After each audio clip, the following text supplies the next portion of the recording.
Hi, this is a vintage air pressure altimeter for aircraft. So this thing was built in 63, second week.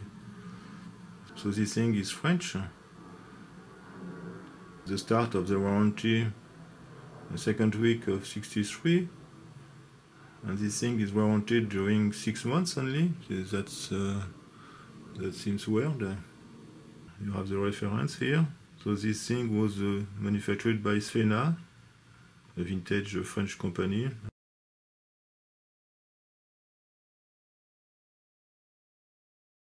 So the power supply is 27 volt. I don't know if it is AC or DC. Maybe DC, but I'm not sure. We'll see inside. On the top of this instrument you have a small window in order to see inside an evaluation of the altitude. So this is interesting if you want to make some test. You have an indication here of the direction of the gravity. So this thing should be installed in that direction. So probably to minimize the effect of weight on the capsule and all the mechanical pieces inside. So here on this side you have the connector for power supply and the output. So you have two inputs for the air pressure. So depending on the installation on the aircraft, you can apply the static pressure either in this side or in the other side. Here you can see that there is some rust on this on the pressure inlet here, and you can see that several screws are missing. We have only two screws here. So let's open this thing to see what is inside and if we can make working this transducer again. So it will be easy because there are only two screws.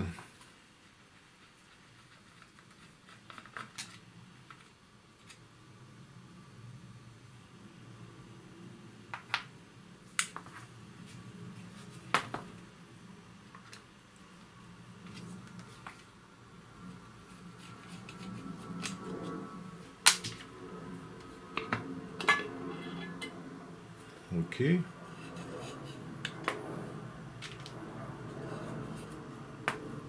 Make a zoom on this thing.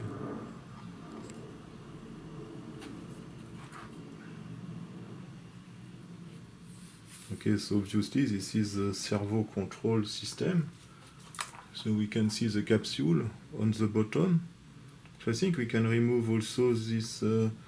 Okay, so 4 screws are also missing in this plate. It's a pity. The lazy person didn't take the time to replace the screws.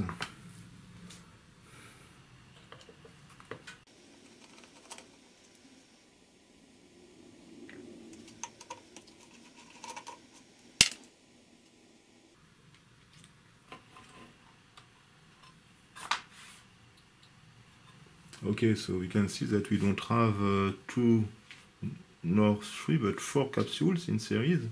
So this permits to have a better sensitivity.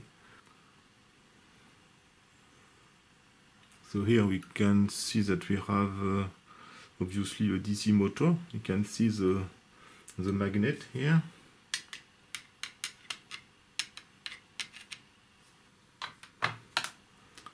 So here we have some resistors, and these things may be resistors also. Yes, a wire wound probably.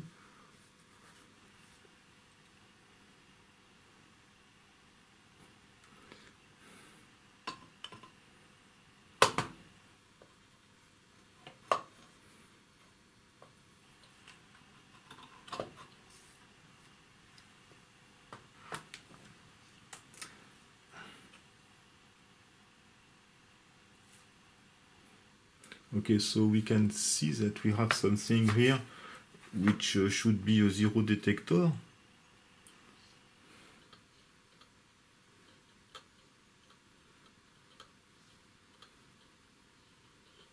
So the shaft of the DC motor is here. So we have several gears here.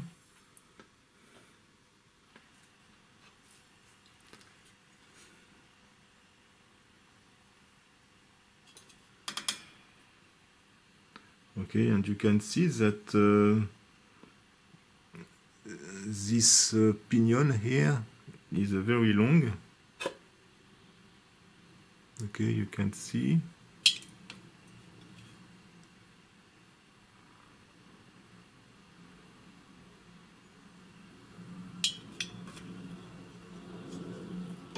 You try to change the direction of the light because it seems okay.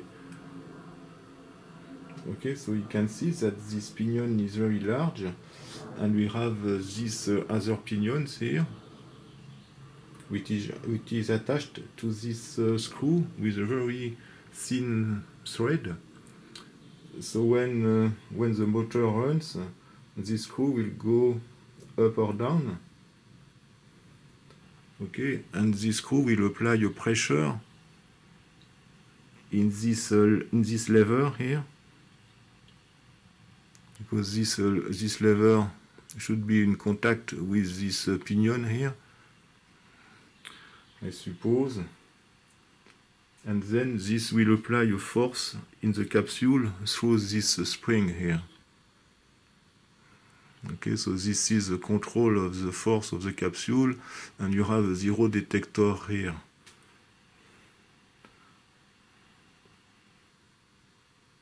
And according to the position of this detector, the motor should run in one direction or another one in order to keep this position constant here at this level here. So the zero detector. Okay, we have two very small contacts here. I didn't see in this side. And this is a very, you can see that you have two adjustments here. I don't know if you can focus on this.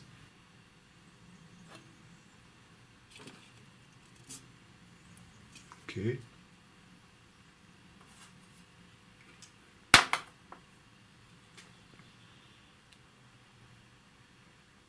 So you can see that we have two tiny contacts here.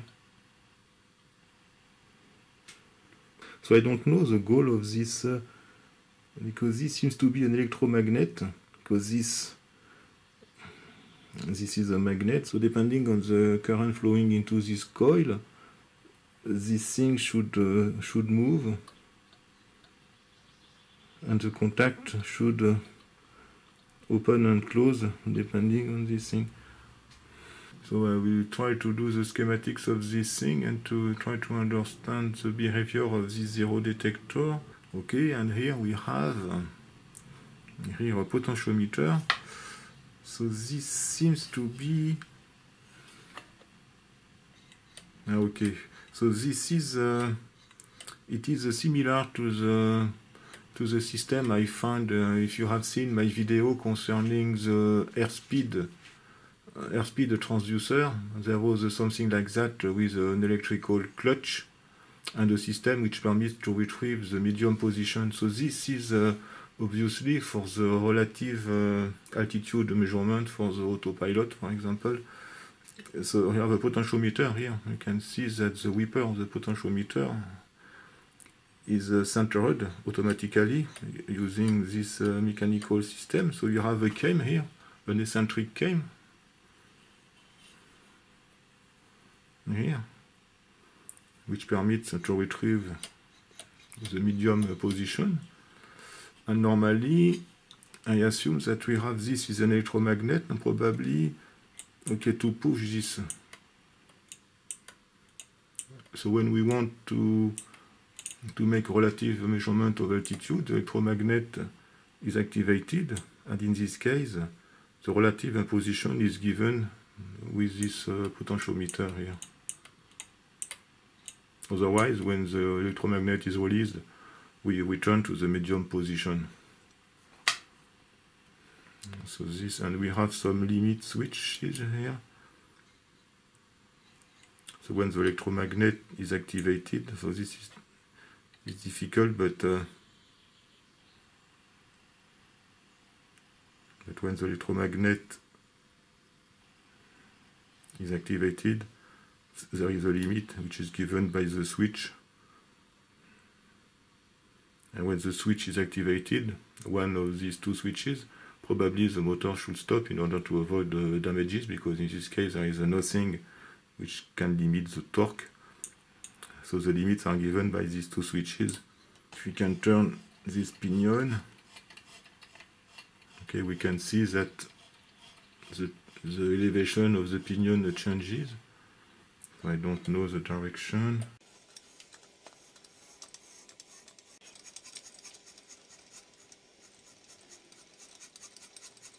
Okay, here the pinion goes down, so I will try to turn in the other direction.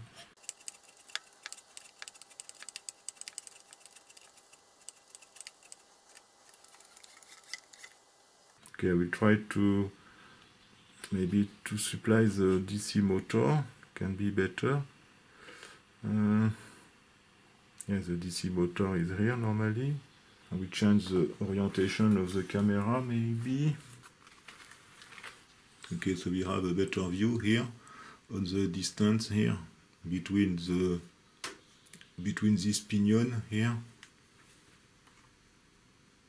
and the lever here. So I will apply a voltage on the DC motor here, and we will see the displacement of this pinion. So obviously it's a DC motor, so I will apply 28 volts.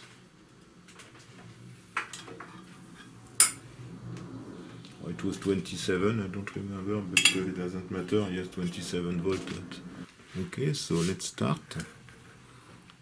I will try in one direction. I hope the motor is not short-circuited. Okay.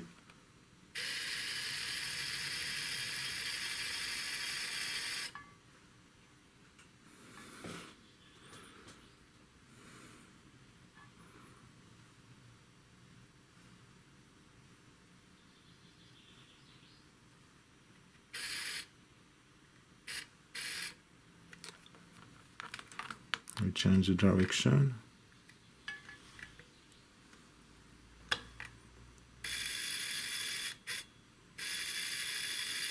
Okay, so you can see the movement of the lever.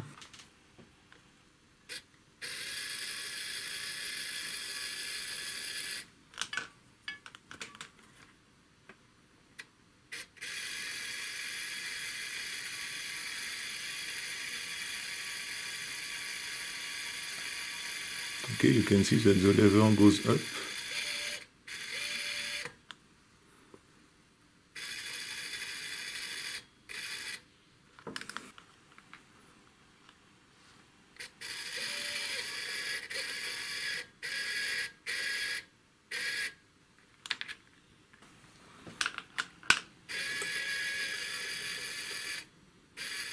I think that the movement is very limited.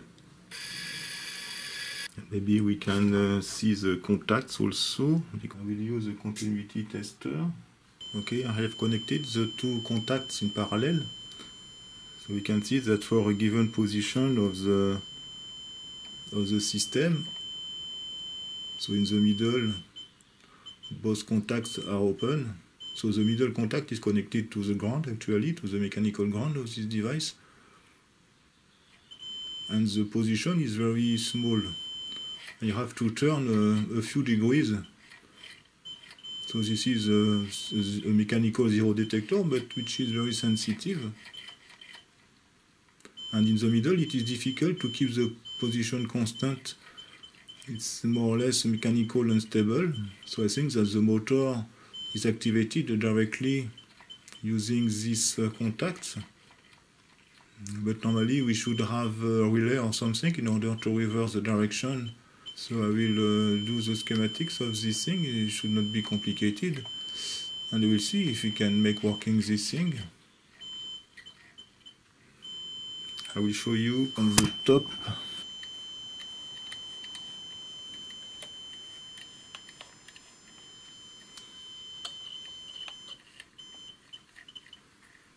And this is not stable. You can see there is like a spring.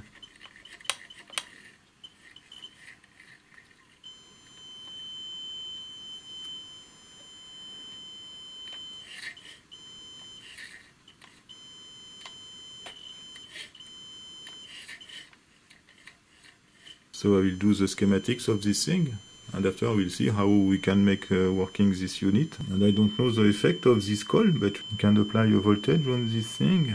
Okay, so we have a movement of the lever. I don't know how we change the orientation of the camera. So you can see that the lever moves up. And normally if I change the direction of the current, this should be reversed. Yes, obviously. There is something I forgot to test, is the electromagnetic clutch. So let's do it now. So I will apply 27 volts on this electromagnet. So I don't know if there is a polarity. I didn't see any diodes in this thing, so probably okay. So you can see that the clutch works.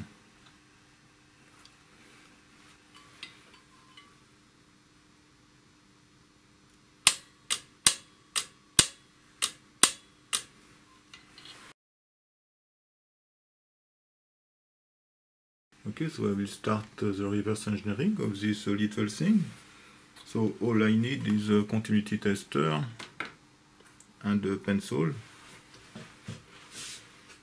So we have at the input of this thing several wires, 1, 2, 3, 4, 5, 6. So normally the clutch itself should be present independently. So we'll check. So maybe there is one connection to ground, but I'm not sure because I have 40 ohms. So the resistance of the clutch itself is 152 ohms. So maybe I will check the blue wire. Okay, so this is one terminal of the clutch. The other one should be this one. Okay. So we have also these resistors here. So maybe in order to run the motor in one direction or another one, there is a kind of virtual ground, which is the midpoint maybe of these resistors, and the motor is connected either between this common terminal and one of these two resistors, and this permits to change the direction. You can see that we have a common point here, so maybe this is something like that, but I'm not sure. Because this 150 ohms, and you have a black and red wire. So let's see if these wires are present on the circular connector.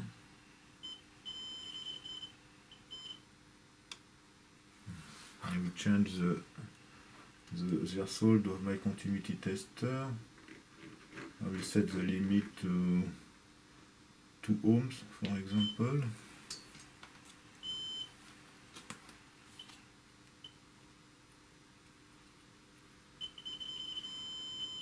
Okay, so we have this one and this one. So we'll start with this, and we need to start on something. So this is 150 ohms.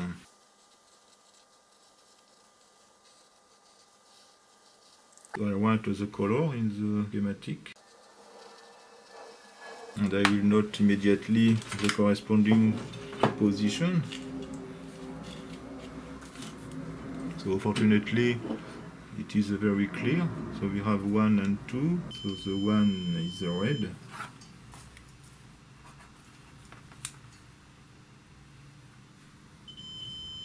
And this black is number 2.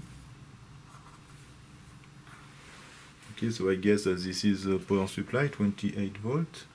You must be careful because the short circuit can be also a contact. We can see that the solderings here are not very nice. Maybe this thing was repaired, or so probably the potentiometer is also connected to the power supply. Okay. and the whipper should be connected to a specific terminal here.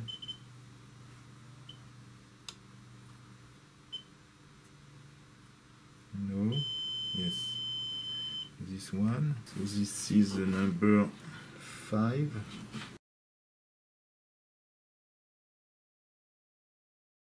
Okay, so we can check the midpoint of these resistors, for example.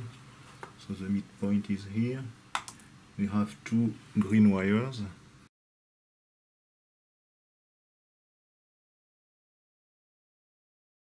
Yeah, the second one is maybe the connector. So the central point is number 4. So this is the green.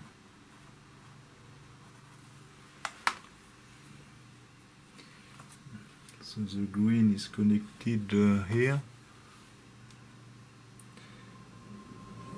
and it goes to the motor. Okay, so it is what I assumed.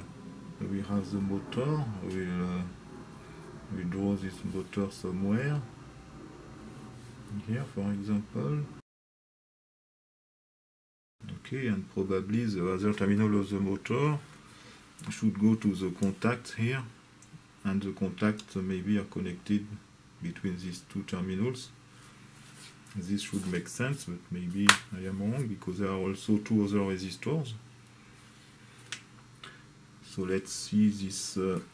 So the second motor terminal is the white wire here. So let's see where it goes. It seems to be connected here. I think first I will remove the contacts of the sensor here, because this can make the problem, because there is a short circuit and it will be difficult to make the difference between the wiring and the contact. So I will desolder these 2 wires.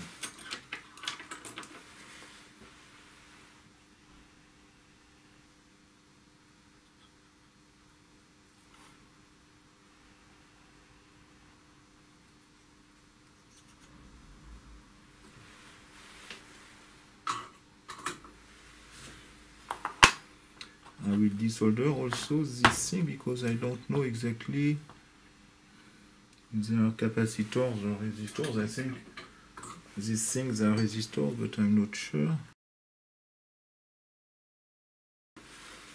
Let's try with the ohmmeter first.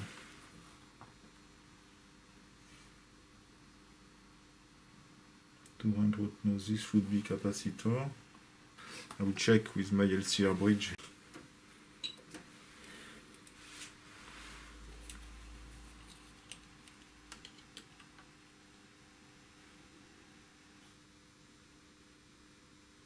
.106 nanofarad.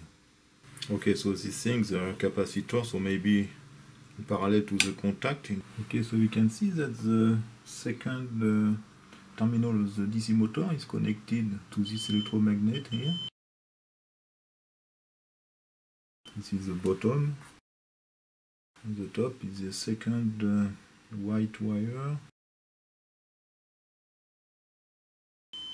And this resistor, that makes sense. So you have a resistor of 27 kilo ohms. But the motor is very sensitive. You know that with my continuity tester, I was able to activate the motor only with this small current. This is very strange. You can see that the motor runs.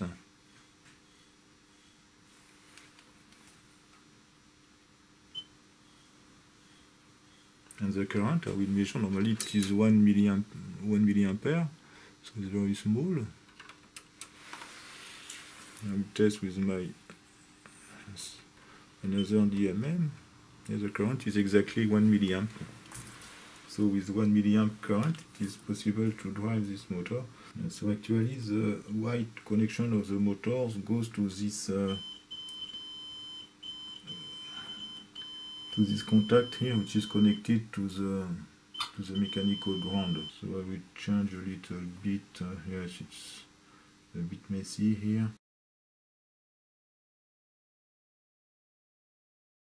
So maybe the contact should be between these two terminals here and the ground. So this permits to drive the motor in both directions. The two other resistors maybe are in series or something. Probably that the contacts are connected to this one of these two terminals, and probably the terminals with the capacitors here. Yes, and the contacts are connected to the ground. So we have two contacts. So there is a link here, which is done by this feedback coil here. Okay, and we have two capacitors, probably to ground.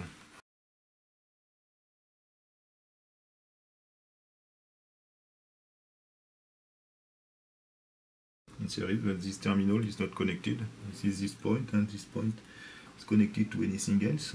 So this is connected to the ground. The middle contact is here. Okay, the contact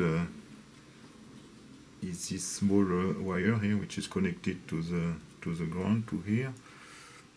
And normally, so the other contacts. So now we have these resistors here. So one is connected to the top with this one. So the top capacitor is connected. Yeah, so this is connected to the switch, to the contacts. So we have a resistor here.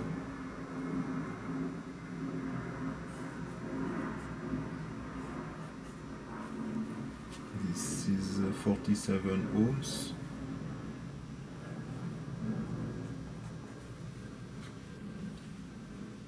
And this resistor should go maybe to this point or this one in order to activate the motor. Okay, so this is connected to terminal number 2. Okay, and we have the other one, of course, connected to the other terminal. So it's we can rearrange this thing. So we put this resistor here.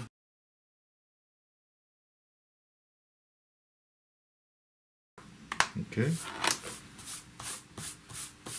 So this is for the servo control loop. This is done mechanically. And the other stuff is we have a switch limit here for this clutch. So when the clutch is engaged, there is a switch which is connected to these terminals here. Normally. So I think there is one maybe connected to the ground also. Yes, obviously. And the second one. Okay, but just this one. Okay, so we have. So this is number 6.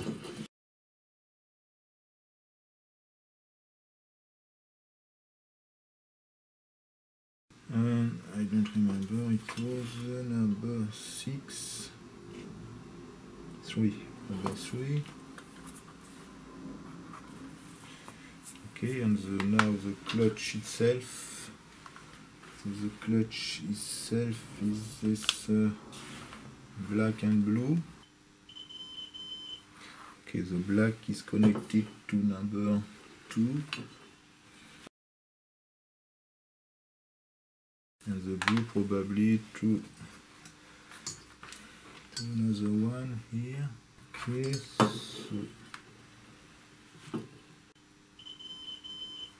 okay, the black is connected to number 2. And this is the black. Okay, that makes sense.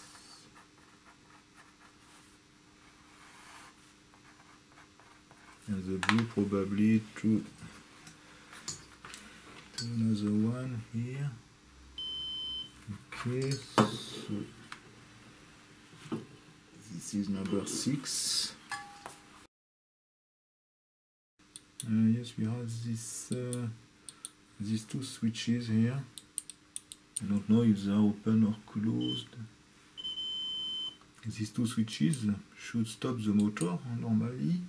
So let's see. It can be better if the switches can be open, because with the short circuit it will be difficult to test.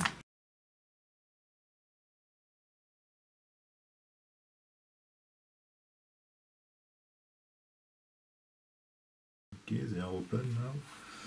So we can check this one.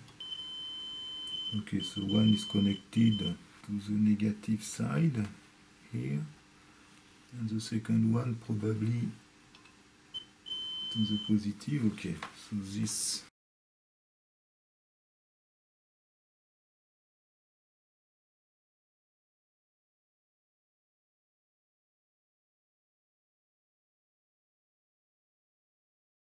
okay, and I guess these are connected.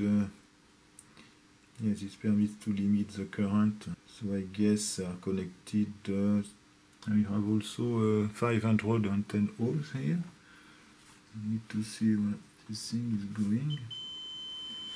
Okay, so this one goes to this resistor here. Because the switches were closed, probably the switches are in series with these resistors here. Because 47 ohms now. So actually the switches are connected in series here. They are normally closed. This permits to disconnect the motor effectively if the limit is achieved. So that's clear. So now we have just this, so I will remove this thing. Actually this thing is connected together here. Yes, okay. So we have, so this, because I didn't understand this. So here we have these two capacitors. I think I will do another schematics. This is not very clean. And here we have 510 ohms. This should be connected normally. Okay, it is connected to ground effectively. Okay, so the schematics is complete. This thing is straightforward. Actually, it's the same, more or less the same regulations and the airspeed indicator. Also, the airspeed indicator, there was a relay in order to permute the direction of the voltage across the motor, but this is done by this resistor, which makes a kind of virtual ground here. So the voltage is split in two parts, and the motor is connected from this point to this one or to this one, so this permits to change the direction. We can test this thing, so I will first make a test like this, and maybe I have to find some screws, and we can make a test using a pressure. But we need a pressure which is lower than the outside pressure.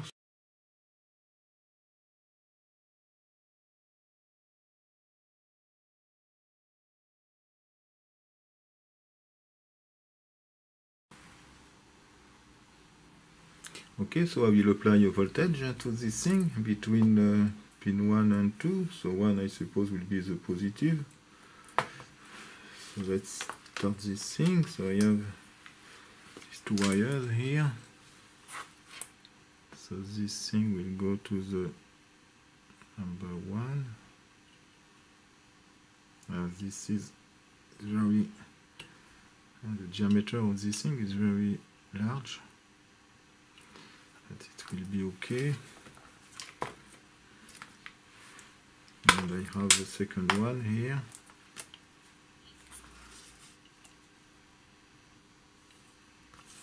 Okay. So let's power on this thing. So I will connect to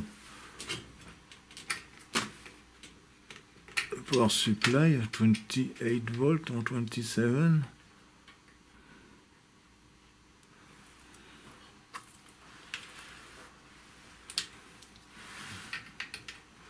Okay, so I will turn on the voltage for the first time. maybe since 50 years or something like that. So after 50 years, this seems to work. Okay, you can see that this thing is controlled.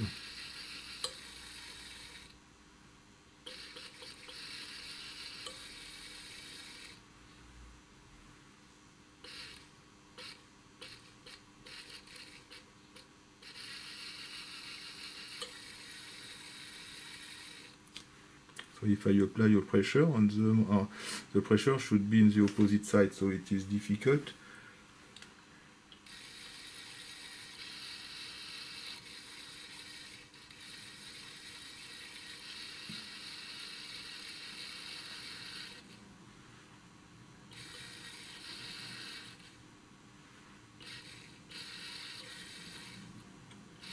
We can test the clutch also, so the clutch is connected to the black, so we just need another wire.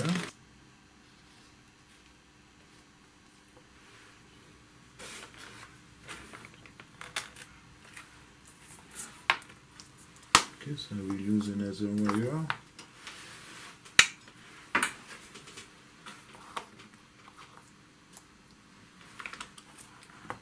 Okay, so I will activate the clutch. Okay, and normally we can see that. Okay, so there is the motor stops.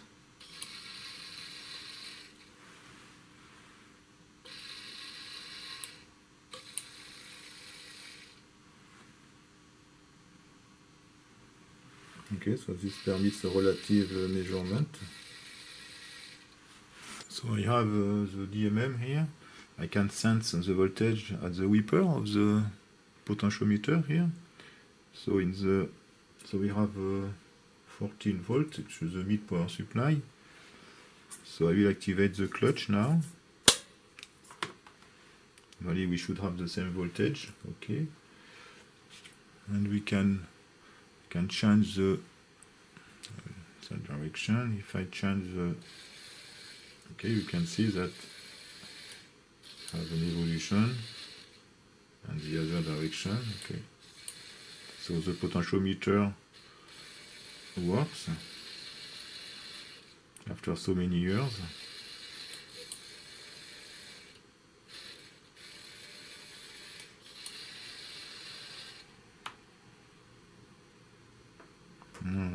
There are some small hysteresis.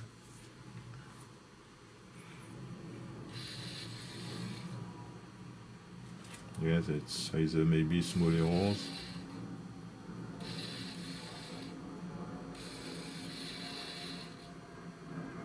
But this is very sensitive.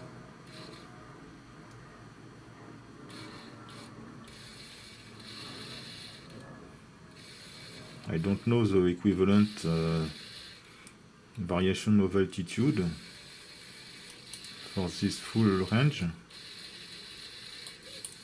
This can be something which can be measured.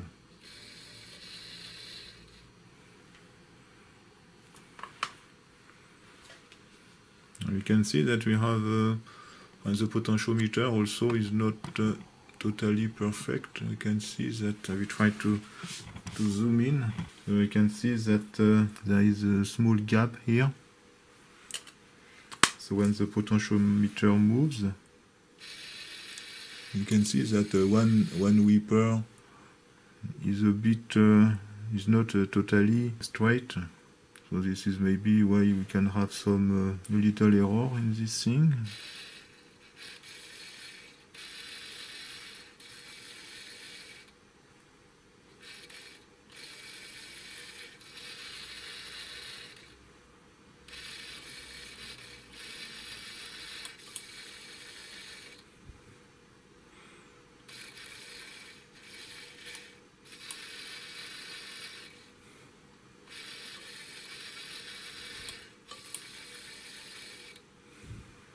Okay,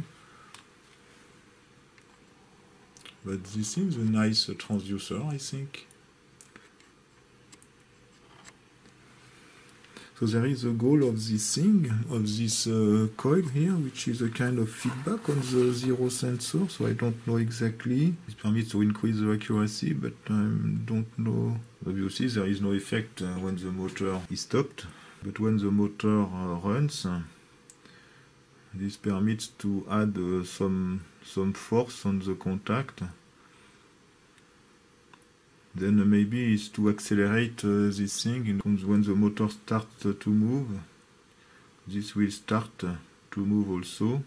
So I don't know exactly, but anyway, it works. So first I will add some oil in order to avoid the leakage all around this metal piece here. So I will use this kind of stuff.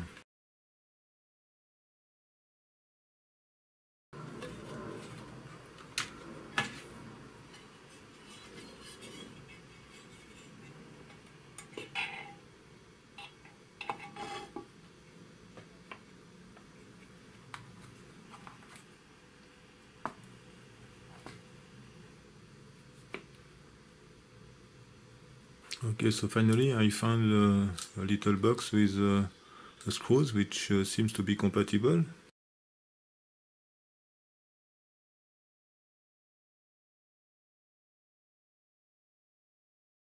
Okay, and for the air pressure input, the problem is that I don't have this kind of adapter here. This is specific probably for aircraft industries. So I will use this thing, it's an adapter, in order to use the standard 6mm tubes here, plastic tubes. So, but this is not totally compatible, but I will use this kind of product. This is a Loctite 577. So it is a thread sealant, so it is adapted for this purpose.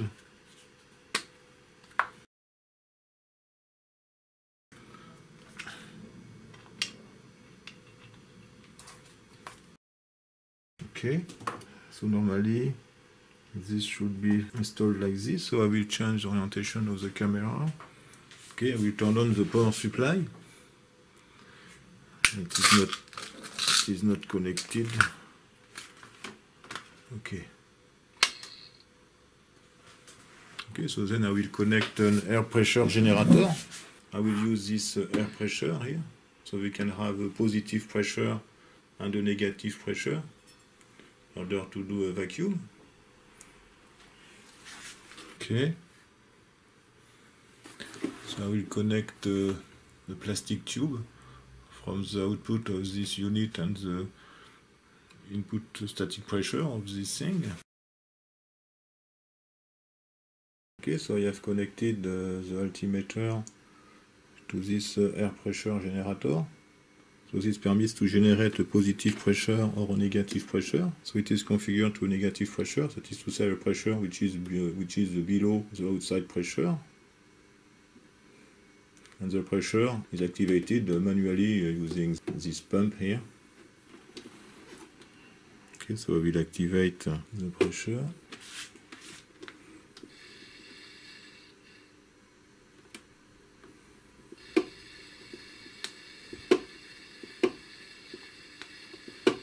You can see that this thing works.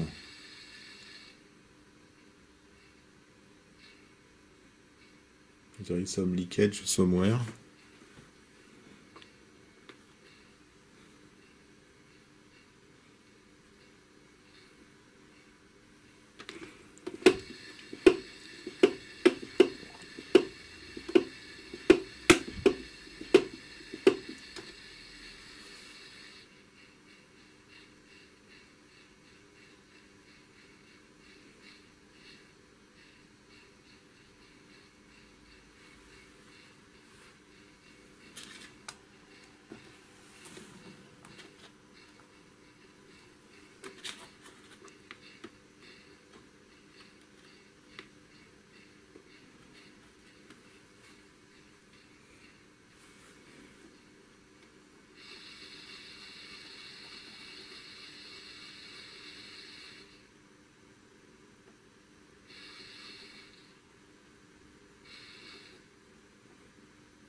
Okay.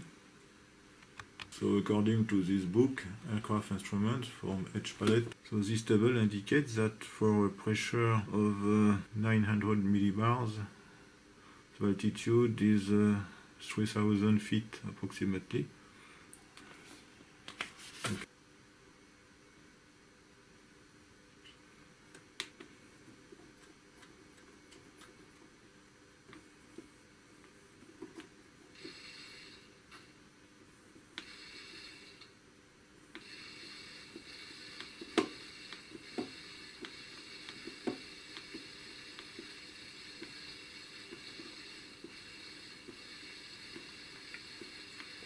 Okay, so here we have an equivalent of 3000 feet.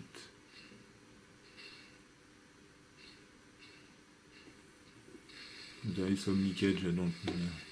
So it is difficult to have a high pressure because the leakage will be more and more important. I have an overrange, so it's not possible to go below minus 200 millibars anyway.